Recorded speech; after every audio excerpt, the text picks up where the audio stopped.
The New York Times began by deleting a tasteless tweet about a book essay by two of its reporters on the Brett Kavanaugh nomination fight. It's an odd opinion section piece that waits until the 9th paragraph to describe what's called new information about the allegations by Deborah Ramirez. She's the woman who took 6 days to assess her memories before telling the New Yorker that Kavanaugh exposed himself to her at a party at Yale, which he has flatly denied.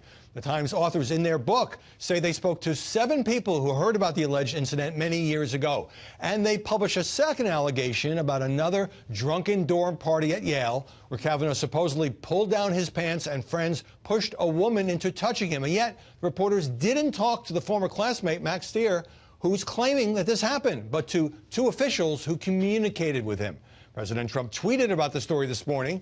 Now the radical left Democrats and their partner, the lamestream media, are after Brett Kavanaugh again, talking loudly of their favorite word, impeachment. He is an innocent man who's been treated horribly. Such lies about him. They want to scare him into turning liberal. And, the president said, Brett Kavanaugh should start suing people for libel, or the Justice Department should come to his rescue. Joining us now to analyze the coverage of this and other issues, Ben Domenech, founder and publisher of The Federalist. Susan Faricio, chief congressional correspondent of The Washington Examiner. And Jeannie Zaino, professor of media and government at Iona College. Ben, we haven't read the book, but is it fair for the New York Times to have the reporters, Robin Pogrebin and Kate Kelly, drop this into an analysis piece, a charge of this magnitude against a sitting Supreme Court justice, without the backup that ordinarily is required of a hard news story? Absolutely not, Howie. And there's a number of things that, frankly, they leave out that they ought to have included, things that are, in some cases, included in the book in a very quiet way. They just kind of go right past the point that you made in your open, that this accuser, this supposed second accuser, is not someone who actually is making this claim, that this is being claimed by someone at a remove. They also don't make clear who Max Stier is, namely that he and Brett Kavanaugh have been on the opposite side doing battle in the past. He's not just some... Specifically how? They've been on the opposite side of the Clinton-Lewinsky battle, where they clearly had, an experience of opposition. That's something that should be included in any story of this magnitude. Jeannie, you teach media in college. If the Times says that a former classmate, this guy Max Stier, is making this allegation about another drunken party, remember, this is more than 3 decades ago, and he refuses to talk, and they talk to 2 people who talk to him, is that secondhand information enough to go with? It's not enough. You need at least 2 sources. They should. For this second allegation is the one I have the big problem with. They say there is this allegation out there, but the person who's making it, we haven't been able to talk to, but we talked to officials who talked to this person. That is not enough to print it, particularly in the newspaper. Part of the problem here is they are taking an excerpt from a book that they are advertising on behalf of these reporters, sticking it into the newspaper in the opinion section, and using that as a basis to make these allegations. I think both of those things are problematic journalistically. Susan, these may be lies, as the president says, but we don't know. The book hasn't been released yet, but it's 2 journalists reporting a book.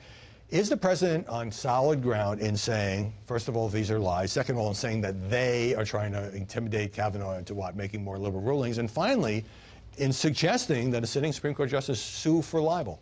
Well, he's a public figure, Kavanaugh, so I don't know about suing for libel. But President makes a good point in that the New York Times, or at least through this book, is trying to, again, frame Kavanaugh as someone who was a drunken sexual offender in college. And from what we can tell from the book so far, it's not backed up, even in the book. And I think that may be why, you and I are reporters. You look at why did they write the story this way? Maybe it's so far down in the story because it's really not backed up by facts. It's just implied. And can you really make that kind of accusation against somebody without real facts saying witnesses saw this? It's not there. So I don't understand why they framed it that way, other than to back up what the president is saying, which is that they want to portray Kavanaugh as some kind of sexual offender. I reached out to Kavanaugh for comment. His team is deciding not to comment, at least for now. What I am surmising is they don't want to fuel this story, although the president has kind of done that for them. I obtained the relevant pages from this forthcoming book, which is The Education of Brett Kavanaugh, an Investigation. The woman, the alleged victim here, the woman who supposedly had to touch Kavanaugh's private parts at this long ago Yale party, she is named, by the way, although according to this telling, she's a sexual assault victim. Here's what the book says. She refused to discuss the incident, though several of her friends says she does not recall it. Now, that was left out of what the New York Times published today. If this happened, wouldn't she be very, very likely to recall it? And how do you leave that out of an account about a Supreme Court justice, Ben? I just think that this is so irresponsible on the part of the Times. And I mean, we've kind of skipped past one of the things, which is just, this was not a good week for the New York Times social media team in a lot of different respects. They had to delete and apologize for a couple of different tweets. But I think in the context of this story, what you're talking about is essential to be included in it. You can't just, to Susan's point, make this kind of implication, this massive kind of claim, without including all the necessary facts that people need to know in order to make a fair assessment of it and to know what they don't know about the claim and what details have been left out. Jeannie, this woman, I'm not going to name her. The Times does identify her by name. The alleged victim here, whose friends say she does not remember this long ago incident.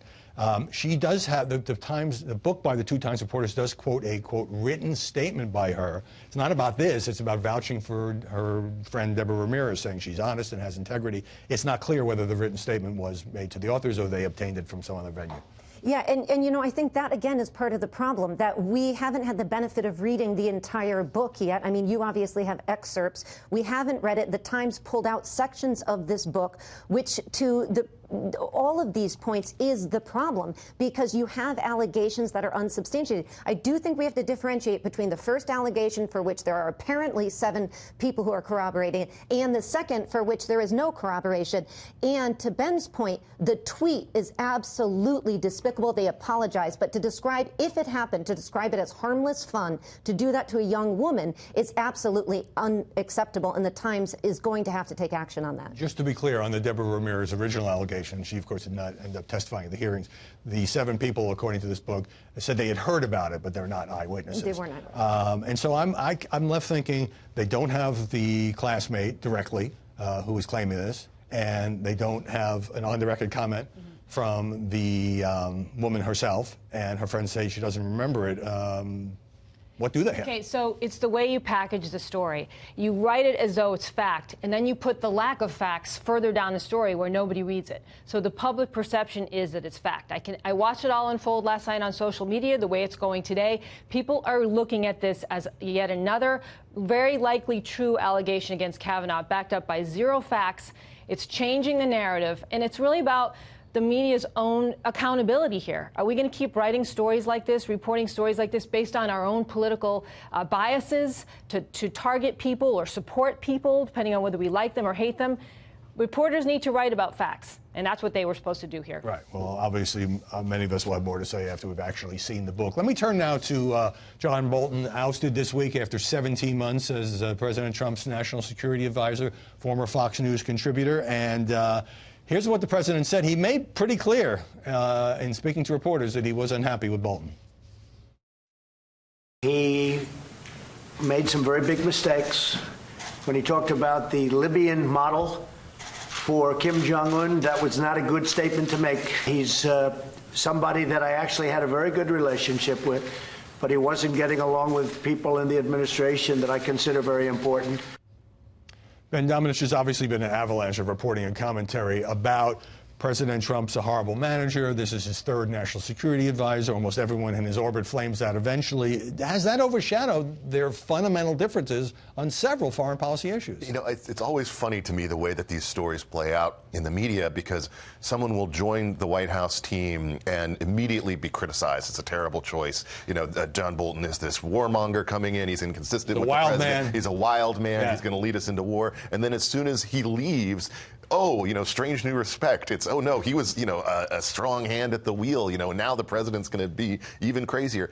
To me, it's kind of ridiculous. The president clearly has differences with a lot of the different people that he brings around him. Adjudicating those differences is something that's very important for a manager to do. In this case, I think that the problem wasn't just that John Bolton didn't see eye to eye with the president. It's that he had a difficult relationship with Secretary Pompeo and with other members of the president's team, and that made things more and more difficult to function. But the way that this is depicted, whenever someone leaves, always cracks me up. But in particularly liberals were outraged by John Bolton's appointment because he does have this very hawkish record and all the things that he'd said on Fox over the years, former acting U.S. ambassador.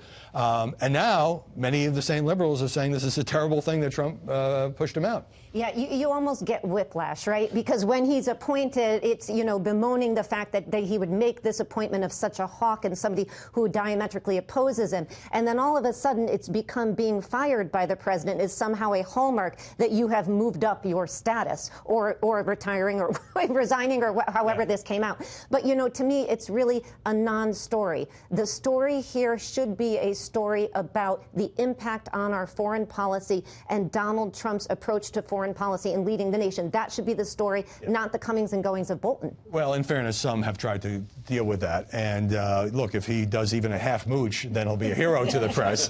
But look, President there's a lot of turnover in this White House. Fact. President does like to hire TV commentators, Larry Kudlow from CNBC.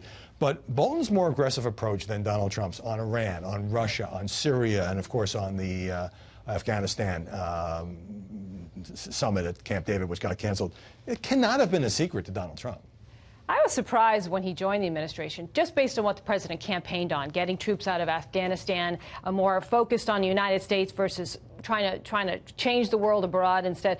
So I was surprised. I didn't think he would last long based on that, and I knew once they got to Afghanistan, things would really start to clash. But the president said something interesting this week. He said, "I'm really easy to work for because I make all the decisions." That's warning to whoever takes his pulls into place. But everybody wants the job.